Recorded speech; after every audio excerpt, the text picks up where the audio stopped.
Now we need to solve the second part of the problem. We know the initial velocity of the sled.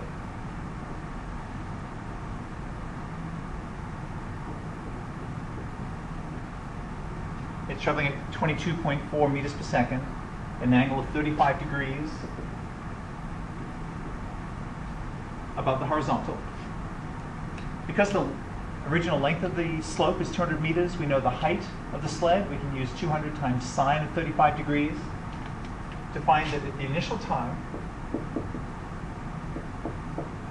when the sled is going to be at our x equals 0, because we're using our standard coordinates,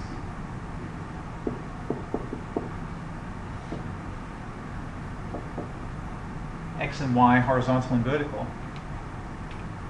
we know that the y position initially then is 115 meters. 200 meters times sine of 35 degrees. The initial velocity in the x direction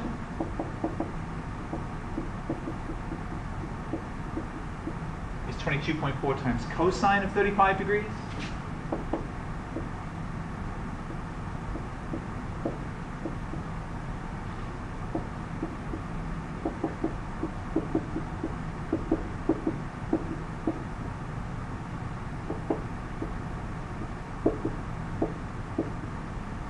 So we know the initial speeds in the x and y direction, 18.3 meters per second in the positive x direction, 12.8 meters per second in the positive y direction. This is all the initial information. We care about where the sled hits the ground.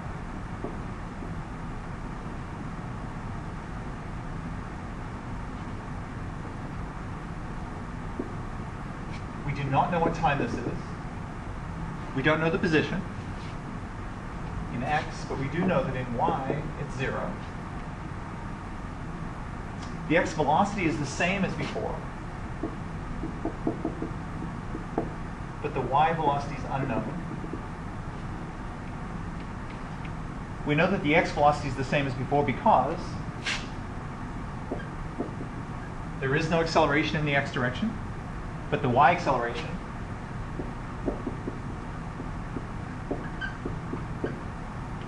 (9.8 meters per second squared downwards) is changing the velocity in the y direction.